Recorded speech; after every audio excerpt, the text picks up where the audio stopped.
Let me know. Hi, welcome. It's so fantastic to have you here at CxXchange Success Hour. Super excited today. This topic is near and dear to my heart. Strategic CS in the age of AI, how not to be automated. We have Chad Horenfeldt here, who is the author of the Strategic Customer Success Manager. So let's go ahead and hear from Chad. Please introduce yourself for anybody who hasn't already met you, and tell a little bit about the 3-year journey to writing your book, which we're so excited. This is a special CxXchange Success Hour today. We are celebrating the launch of Chad's book. Yes, thank you so much, Jen. And it's so wonderful to be here. I was just seeing names, and a lot of people I've either maybe conversed through email or Slack or LinkedIn. And first of all, I want to thank everyone who's been part of the book launch. There's a lot of people. I think there was like over 600 people that ended up joining, which is Wow. phenomenal. And it just shows you the strength of this community. It's just a wonderful community. We're very supportive of each other, and we want to help each other succeed. And that's part of what we're going to get into today. So just as a quick intro of myself. So my name is Chad Horenfeldt, and I'm the VP of Customer Success at Siena AI. So Siena AI, and it's actually kind of very pertinent to the conversation because a lot of things that we're doing is we're automating and really improving support. But what we are is we're the AI operating system for CX teams, and specifically in e-commerce. So we've got a suite of tools. But yes, I'm here to talk about AI and CS and the book. So this is a proof copy, and it's a proof copy because it has this kind of weird thing that says not for resale. I don't even have the actual version of the book, because the actual paperback just went on sale yesterday, and so I've already put in a shipment to get some books from Amazon. So I'm excited for that. But the ebook's been on sale, and the Kindle's been on sale for a few weeks, and it's been received really, really well, more than I could ever have hoped when I started this journey about 3 years ago. And really what happened was about 3 years ago, it was just evident to me that there was a lot of information that I had learned and gained, and more that I wanted to learn. And then I started to kind of put things together. And it was about maybe 2 years ago where I realized that this strategic CSM was something that was really important. I actually grabbed the domain name Strategic Customer Success, and then started to put things together into a cohesive story. There's a lot of ups and downs in terms of writing this book, and I won't get into those.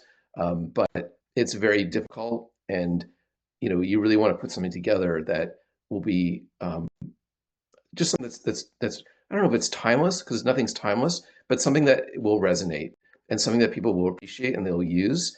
And I'm really happy with what the result is. And we're here today to talk about that and celebrate that and get into a very, very important topic. Awesome. Great. So we usually have very interactive sessions. We will go to breakout groups at least for 10 minutes so that everyone can meet each other and connect. We have some really exciting things to share today, programs we're going to be doing, as well as prizes. Can't believe this is kind of exciting to have prizes at Success Hour. But let's go ahead and dig in here. And okay, and I can't see everybody, but I'll try. There we go. Great. So let's see. Let's start this off, Chad. What did you have in mind here? Yeah, this is an article from New York Times. It was actually from last week, and the title here is like which workers will AI hurt the most, the young or the experienced? And I think it was very pertinent to this topic because I think there's a lot of fear in terms of what AI is actually going to do to the workforce. Is it going to help people or help or hurt people coming into the workforce? Is it going to help or hurt people that are more experienced? And I do believe there's a lot of fear that's out there right now on all sides. And this is a good article. It kind of talks about how there's different arguments, like some where it talks about where the younger people are actually in a better position because they're more AI centric, and the more experienced people are used to doing things the old way, and may become redundant because they don't change. But I think that regardless of whatever the situation is, AI is here, and we need to focus on what we can do to make sure that we future-proof our careers. And there's a lot of conversations around learning AI and setting up agents and automating and doing all these different things. And it's all very, very important. And I'd say that the number one thing that you should probably be learning if you have it is like just prompt engineering and getting better at that. However, I think it's really important and that the focus for today is talk about some of the core skills, as us as in customer success, and whether we're leaders, whether we're CS professionals, practitioners, whether we want to get into the field, there are certain key things that we really need to improve on and get and make sure that we've really nailed those and get out of the way of doing things that we traditionally did in terms of what I'd call like a CSM 1.0. Yeah, especially if we're going to be guiding uh, the AI, and if we're going to be checking to see if the results are, what's actually going to be useful, to our business, to our customers, and all of that, we need to step up our understanding and our experience, and how we are at strategy. So let's dig into strategy. My favorite part of CS is the strategic part. Yeah, and although like I call the book like the strategic customer success manager, and it's this blueprint for advancing your career and elevating your impact. The first name of it was how Chad screwed up countless times throughout his career. But I don't know if that would have sold as well or done as well. But it's just very relevant. So in terms of this age of, it's very true. And in fact, there's many stories that I talk about that in the book. Um, what we're talking about today is like, yes, like AI is coming and there's some obvious skills that AI cannot replace. AI is actually very customer centric. However, I would say when there's something what I call a moment of truth, when you really have to make the right decision for the customer. So say for example, the customer couldn't access your system for 2 days, and maybe AI will say, well, that's too bad. It's only 2 days. Where obviously, we're in customer success, we're going to be looking at ways that perhaps we have to compensate the customer or something to that effect. But another version of customer centricity is really kind of cutting through certain things and learning more about the customer, which we'll get into. But at the kind of baseline, you need to be customer centric to be in customer success. Emotional intelligence is obviously something that's core to humans. We don't need to get into this, but I will say that and ownership and accountability, I do talk a lot about in the book because these are skills that we need to develop, but they're typically baseline things. I don't want to get into them today. What I do want to talk about, and these are the less obvious and challenging skills that CS professionals need to be really good at, is around business acumen, strategic thinking, and then something we're calling change leadership. So what I'm going to do is I'm going to get into each of these and then pull out some specific things that you can really take away and start to use today following this call. Cool. Let's dig into business acumen. Yeah, so the number one is business acumen. And again, like this is an area, when I first started in customer success, I really focused on the product, knowing the product, teaching customers areas of the product. Whenever I get on a call, it would be like, okay, what problem are you having? Oh, okay, well, we can just do this, this, and this. And really, the CSM of today needs to get beyond that. So the first thing we talk about business acumen, it's just speaking the language of business. And so, for example, you should understand, how does your business, how does your company that you work for make money? What are the different products that are doing better? Which are the more profitable products? Which are the customers that maybe are more profitable, and maybe which are the customers that are, less profitable? And if you have a customer that you're spending a lot of time with, you probably know which customer is not that profitable. And as a side note, there's a good product called LumoPath where it can actually show you the time that you're spending on a per customer basis. It kind of gives you a bit of an understanding, and that actually leverages AI to do that. So the other things that you want to know is that you should know how to calculate the ROI for your customers. So ultimately, your product is going to be either making money or saving money, or let's say improving employee retention. Even improving employee retention, there's a dollar amount associated to that. So there's some reason that your customers have purchased your product, and you should be thinking about how you can show that the money that they've invested in your product and perhaps in your services, that there's a payback associated with that. And it should be obviously a percentage that's much higher than what they've paid for your particular product, but you should understand how to do that and just some sort of semblance in terms of how that works. And I'd say the last thing, and we'll get a little bit more into this, is just knowing the ins and outs of your customer. You want to know their business. You want to know their end customers that they serve, just understanding their business more. And so in terms of just knowing all these things, it's going to allow you to better understand how to drive outcomes for your company, as well, obviously, for your customers as well. So let's get into something specific Well, around business acumen. can I just say too, like, this is also very near and dear to my heart because this is where I focus CS Business Leadership Accelerator, right? And how CS leaders set up their teams for you know, to be able to do all of these things is integral to enabling the CSMs to do it. But CSMs, if your CS leader hasn't set you up to be business focused and excel in this area of business acumen, that doesn't prevent you from doing it. And that's what I love what Chad has added into his book is it enables you to take the reins of your own career, regardless of where the focus is for your company and for your team. Anyway, sorry, keep going. Yeah, yes, let's get into like some specifics here on how you can kind of put this into practice. Oh yeah, then I need to move on to the next slide. So this is something that you can put into practice right away, when you're preparing for a customer call. And I do this as a business leader. When I'm meeting with a customer, there's something I think about. It's called the 3C framework. And so the first thing is just understanding your customer's business. So it's kind of going back to the idea of business acumen. So, who are they? What products do they sell? Are they a public company, private company? How long have they been around? Are they, maybe, have they fundraised? Just kind of knowing a little bit more about them. What industry are they in?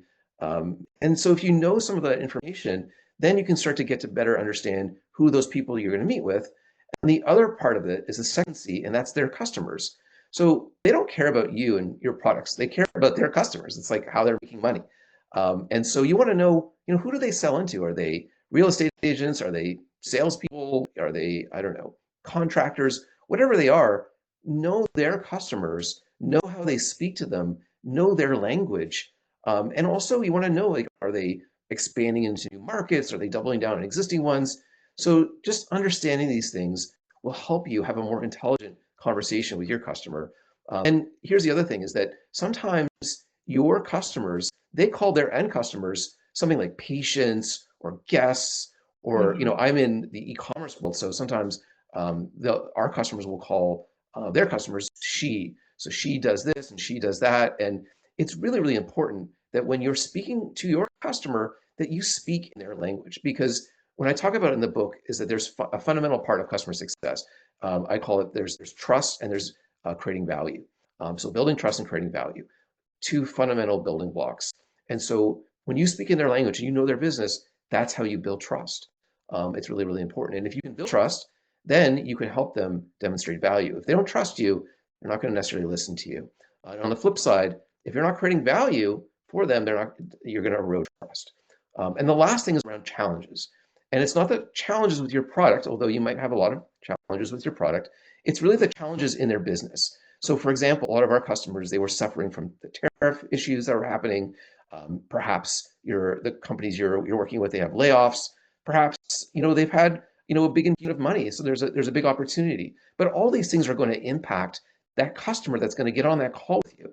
And one of the things that, on my YouTube channel, I recorded a video for the launch team where I actually go in and it can show you to create a engineering prompt, like using ChatGPT, where you ask this question and you get this information prior to you joining the call. So you can gather this information so much faster than you couldn't, previously. And, again, that's one of the advantages of AI, where it's going to help you with automating these tasks. It's going to help you with workflows. But So on that note, did anybody come to our session last month on agentic AI? Did anybody raise your hand? A couple people? Yeah. So that's exactly the kind of thing that you can build an agent to do even. And that is a free tool that we did a whole training around it over in Agent AI. And we have a channel in Success Hour in CxXchange Slack channel community where you can actually learn more about it and get access to additional, the tools and get more credits and all of that. These are things you can do. These are all actionable things you can do. So I just want to stress that as Chad's talking about his book, I want you to understand how alive this is, how much you are in the driver's seat to making this happen. It's not a passive book reading experience. This is something you can do and should be doing and can be doing. And I know that some people are definitely doing some of these things. Are any of these things, was any of it like, oh, shoot, I should have added this to it? Or did you feel like this was a, yep, check, check, check? Where are folks with this?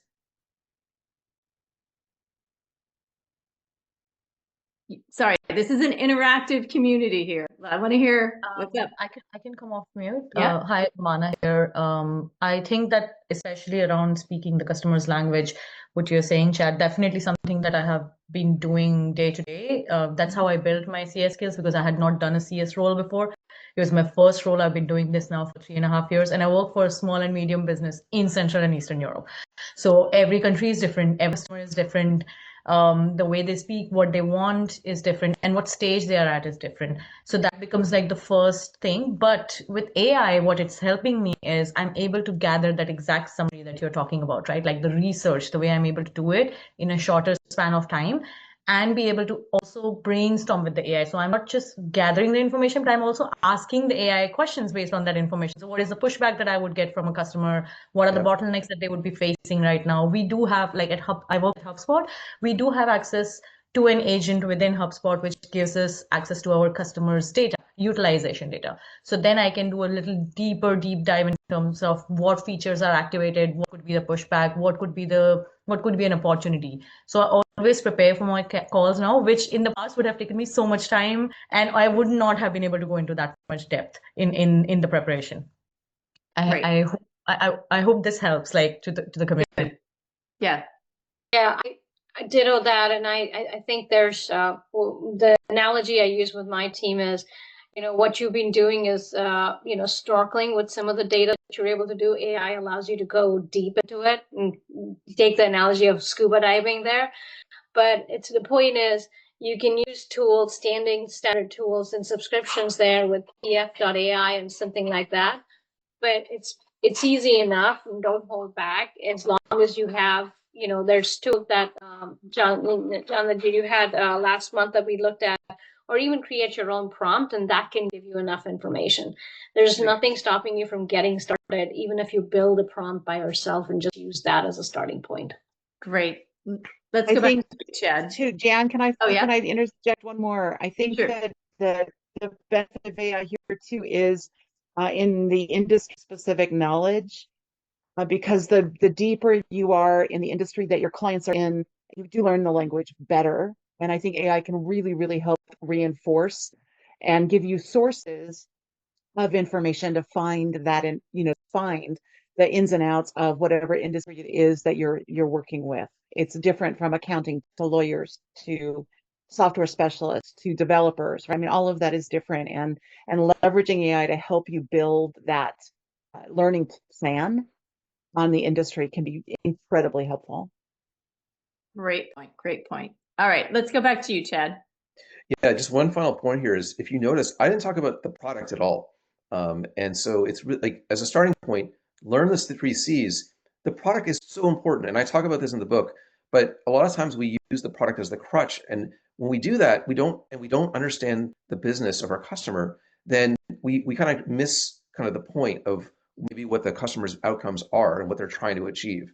But if we start here with the 3 Cs, then we're able to marry what our products do and how we can actually help our customers achieve their outcomes. So just wanted to stress that. But let's keep going. Yeah. Next slide. Yeah, let's keep going. Yeah, next slide. All right. So this one around strategic thinking, I think, is probably one of the most important ones. And I'd say that the best quote in the book is actually by Christy. So Christy Falterosa, she's here.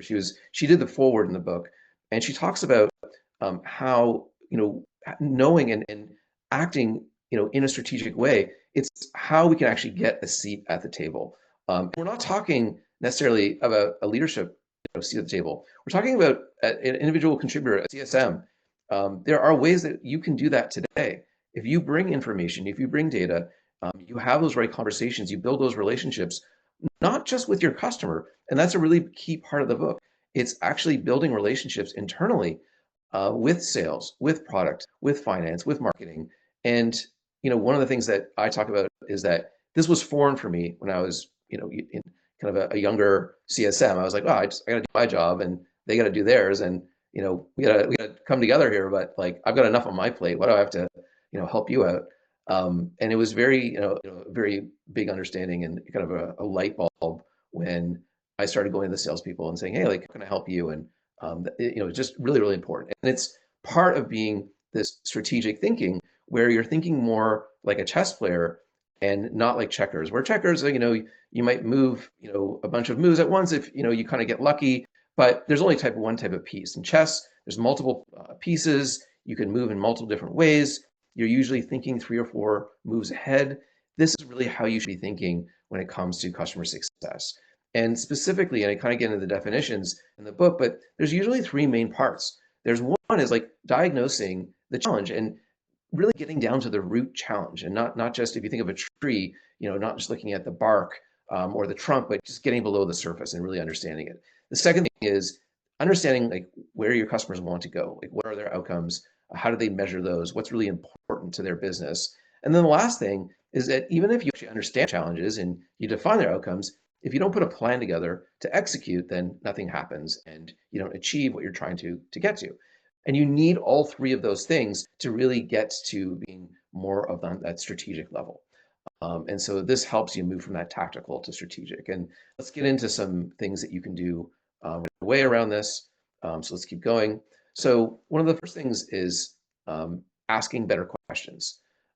So I have like an informal mentor in Bob London. And one of the things that he said to me that really stuck out, he's like, the answer is actually the question. And so when you get into calls, with your customers, I think, I forget who just mentioned it previously, is that you can use AI to help you generate questions. And that's really, really important. What's really key is just having questions prepared based on the objective of them being that you want to get to.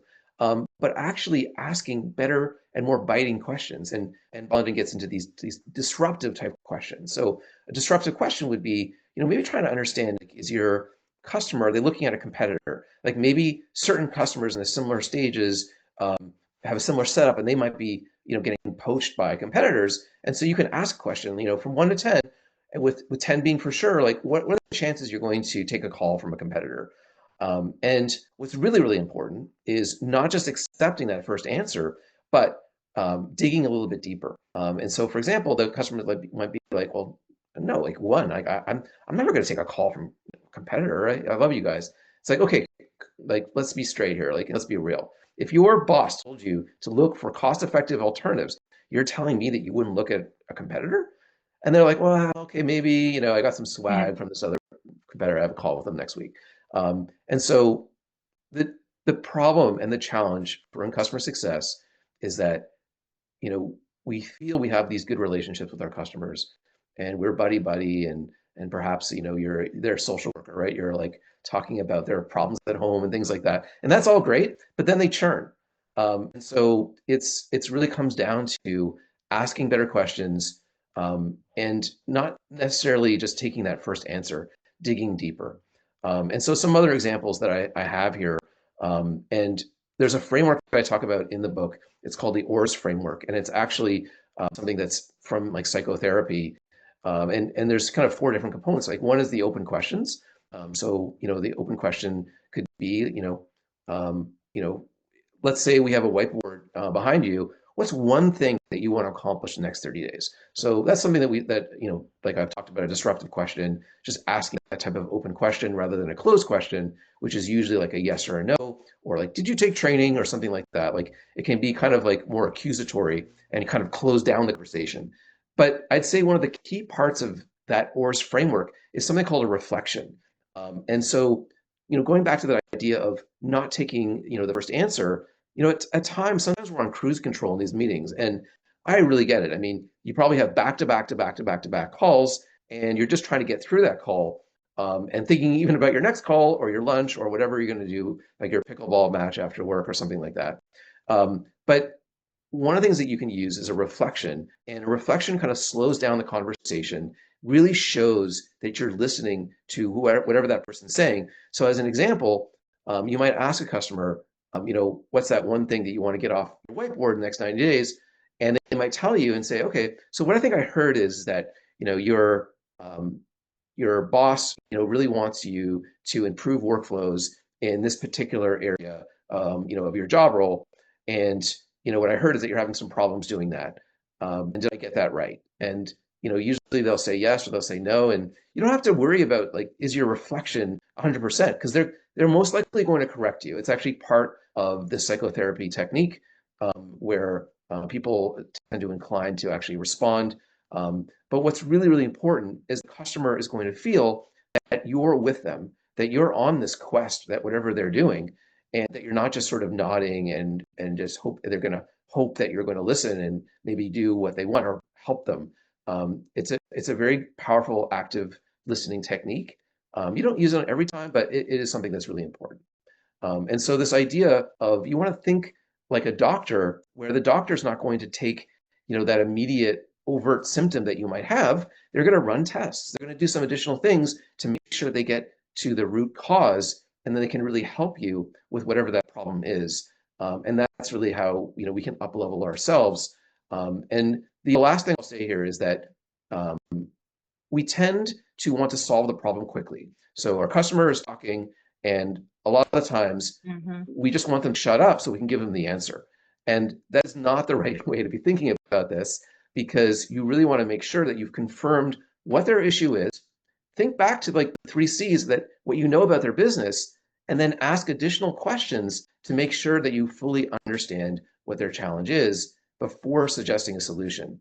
And the other thing is that another kind of psychological effect is if you throw out a solution and you tell them what to do, they may not necessarily do it. They need to make sure that it's something that they have incorporated, they believe in, and then there's a greater chance that they will do it. And so usually, and what I recommend is I turn to the customer and it's like, well, what do you recommend? Now, if a customer gets stuck, then you want to come in right away. And if you've read like The Jolt Effect is a really good book, it will say like you should come in with a solution there. But first, you should try and explore with the customer ways that they might be thinking about already. All right, let's keep going. Yeah, we want to finish up in a couple of minutes. Yeah, the last thing is around change leadership. And so important. In many of our roles, we're really trying to change the way our customers are doing whatever they're doing today. And it's usually leveraging your products. And this idea is a little bit different than change management. I think we can all be change leaders. And as a strategic CSM, you can drive that change both internally and with customers. And I think it's really, really important, going back to one of the things that Christy had mentioned, is that we can all have that seat at the table. We can all drive change within our organizations. Don't wait for your manager to sort of tap you on the shoulder and say, hey, I really think you should take this project on. We have that power to be doing these things, and taking that upon ourselves. And so things that you can be doing are, you can be challenging assumptions. You can look for process breakdowns within your organization, organizational silos, legacy processes. You can be stewards of leveraging AI to improve how you do things internally and just things in general. Everything is being disrupted. How we access information, how we search for it, how we do particular tasks. We have that power to do that, and we shouldn't just be looking at it from a customer perspective, but also internally. And so again, like this doesn't just make us participants, but really someone that is active and that we can be change leaders. And again, this is with your customers as well. Yeah. And let's just get in. Sorry. Well, I was just going to say, as long as you're aligned with your business objectives and you understand what your business objectives are, any of these kinds of things that you're taking initiative around are going to be seen as a plus, as a bonus, as as something where like it's going to be noticed in a positive way. If you're going off on a tangent and you're working on something that isn't about the business objectives, then they're going to want to rein you in. They're going to be like, yeah, that's nice. That's a nice to do, but we need to go in this direction over here, right? So double check that you're aligned with your business objectives, that what you have as an idea is going to help further your customers and your business objectives. And as long as you are aligned, you're a rock star if you're doing this, if you're taking initiative with this. And all of the things that Chad's talking about are going to be really helpful, not just to your customer and to your company, but also to your own career. Yeah, and listen, some businesses are highly regulated and kind of what you can do and can't do. There's, you have to kind of work within that. But I would say that, um, the best thing you can invest in is yourself. And so whether that's buying courses, I'm, a member of Pavilion as an example, but, invest in yourself and, you can buy ChatGPT, the monthly license and just be experimenting on your own. Obviously, you have to be careful with your customer and your company data doing that. But I just highly recommend that push the envelope a little bit because if not, you'll be pushed. And so you want to be the one that's pushing. So let's get into the last part before we get into the breakout. So this is another kind of the psychological and psychotherapy item that I mentioned. It goes along with the OARS framework. It's part of the OARS framework. It's all bubbles up into this area of motivational interviewing. So this is a kind of a collaborative, goal-oriented method of communication, helps people resolve their kind of inability to kind of push forward. And it's really important, I would say, when we're working with customers who you tell them to do something and they just don't want to do it. And what you're looking for is you're looking for this idea called change talk, something where, a light bulb has gone off and they realize, okay, like I do need to change. I do need to do these things. And it's just helping them along. And there's some really great questions that you can ask. And so if you notice some ambivalence with your customer, and so let's say, for example, you're in a business review, you lay out a plan, you have a success plan, here are the three things that you want to do. And you kind of notice that like maybe they're a little hesitant. And so what you can do is you can ask these two motivational interviewing questions. They're these scale questions, and you can ask them on a scale of 1 to 10, how important is it for you to take this action or to make this change? And they'll give you an answer, and with 10 being the most important. And then the second question is around confidence. On a scale of 1 to 10, how confident are you in terms of taking this change or making this change or taking this action? And if we go to the next slide, you can actually plot this on this motivational and confidence matrix. And hopefully, if they've given you, both 10s, that they have a high motivation, high confidence, then you can proceed and you're good to go. Sometimes they'll give you a high motivation and low confidence, and that tells you that maybe they need some additional training, right? Maybe they're not really sure. If they give you a low motivation and high confidence, it could be that they're a pompous jerk.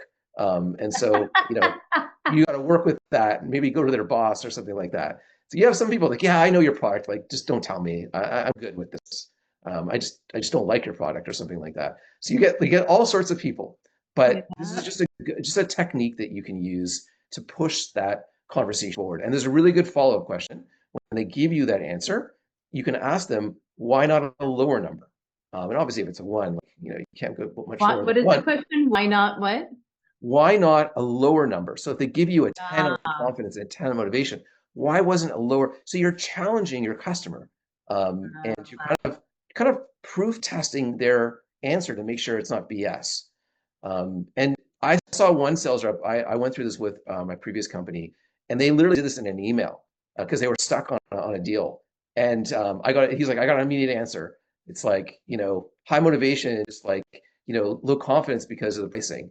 And so they got into a pricing discussion. And so you can use this as a way to perhaps get yourself out of a jam. Maybe a customer's not responding, either verbally or just, through your messaging, whatever it is. So just another technique that you can use and kind of obviously go about it a little bit more in the book. But my hope is just from this, quick session today. One is just celebrating the book has been launched, and celebrating with everyone here. And I'm just so happy people have come and wanted to join the session with us. And obviously, I would come just for Jan and the group, but just very much happy that you're here. And just as a summary here is that, yes, AI can do tasks for us. They can summarize things, but we can think and lead strategically. And we need to master these skills in order to future-proof ourselves. We want to focus on business outcomes and not just product adoption. We want to look to, not master the 3 C's, but just come in with a business perspective into your customer conversations. Use strategic questioning, get to the root causes, And you can use some of these psychotherapy techniques we talked about in terms of motivational interviewing, way more in the book to talk about this. It's a key part, probably people's favorite part. And yeah. And exactly that, because when you master these skills, then what you're able to do with AI as well makes you that much more productive, that much more effective, right? Yes. And so that's why it's so important to take the time, not just to explore with AI, but to re-engage with the fundamental skills, right? And so there's a number of things we're going to be doing besides going out to breakout rooms. And I'll be sure we get a picture of everybody before I start to lose people to the breakout rooms. Make certain that you, Kathy, can you share the link to the slides so that everyone gets the questions for sure? Because we do have a couple of questions that can help guide, and also be sure to do a quick lightning round so you get a chance to meet everybody in your group. But we also have a link here to a very, very, very, very inexpensive price, 99 cents if you're a Kindle reader. And so be sure to get the link here with the QR code. So get the slides here. This is also, I'm not sure exactly how we're doing the prizes, but we have a list of everybody who's been here. So Chad will have to follow up with you on the prices. But I want to be sure that everybody also knows we're going to be doing much, much more. Much, much more. We want to be sure that you're engaging with this, that you're using this, right? There's so many exercises that Chad has in the book and on his website, right, for you to use, templates and things. We're going to be working through those. So Mackenzie, can you speak up and say hello quick? She's coming off mute. Hey, yeah. Sorry. Yep. Yeah. Yeah, we are going to be having a discussion about Chad's book in our September book club on September 9th. So go ahead and, like Jan said, subscribe to the Luma calendar so you get all of those meetings. And then we also decided, because, as Jan said, this book has so much information packed into it and the website, we're going to do some strategic Thursday thinking work sessions. So make sure you sign up for those, and we'll do some of the role playing and other activities that we've talked about. Yeah, so there's going to be lots and lots of ways to continue this, and we'll continue those conversations in the Slack community as well, in the CSM channel. So, there's lots of ways to use this, and this is truly just the beginning. So I just want to reemphasize that it's truly just the beginning. So I'll go back to the questions here, and I will go and set up the everybody. How did it go in the breakout room now that we're coming back?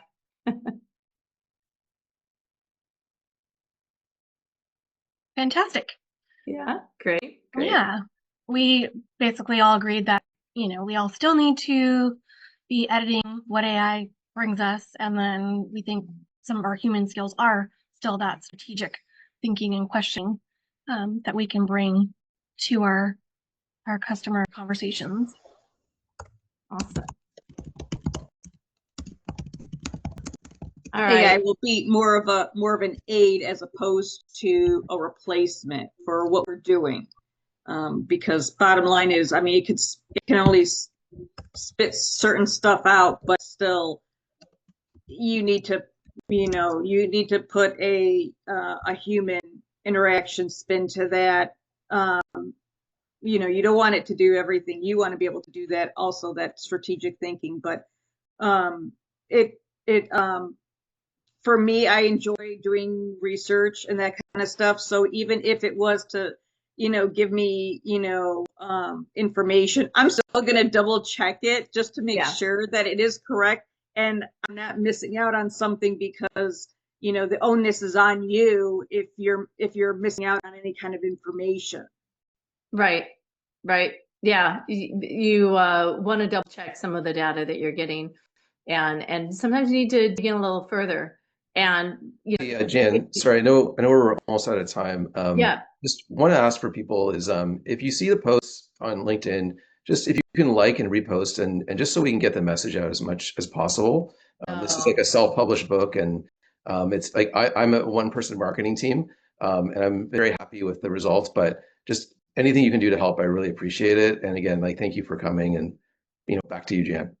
No, Chad, thank you for mentioning that. We really are trying to spread the word so that everyone can adopt strategic processes as part of their CS work.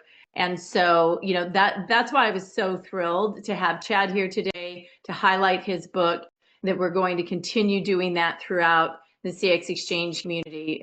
So I hope that you're getting some value from just this session, but I really hope that you get the book and continue to engage. Chad is going to come back with those Thursday sessions and help kick us off. But it really comes down to what you do with it. And so it is, and that's what we do in CxXchange. It is very much, member driven. And so, if you want a chance to do some role playing with this, if you want to get some insights, am I using this template in the right way, things like that, this is the place to do that. Come in and work with others. That's what we're providing a space for. And if you have something that you want to do, you want to spin off another little group around it or whatever, great. Just let me know. We support that. That's how all of this started. And Chad, thank you for pouring 3 years of your life into building this book for us. It is the book we all wish we had when we were ICs, and as people are individual contributors today, I know that they'll use it and really get a lot of value from it. Thank you. Yeah, thank you. Thanks for hosting. This is great. Yeah. Good session. All right. So help us get the word out. He put his own time and money into producing this book for all of us. Amazing, right? So, it's 99 cents right now. You can't go wrong with that. Buy a copy, share it with people, post about it on LinkedIn, and share what learnings. If there's a little tidbit that you liked, let people know about it. And come in and share in the CxXchange community. And let's make this into a movement. It truly deserves to be. Thank you so much for tuning into this week's episode of Success Hour, formerly known as CS Office Hours. We regularly put out new content, so to be the first to know, like this episode, tap that notification bell, hit that subscribe button, and we look forward to seeing you soon.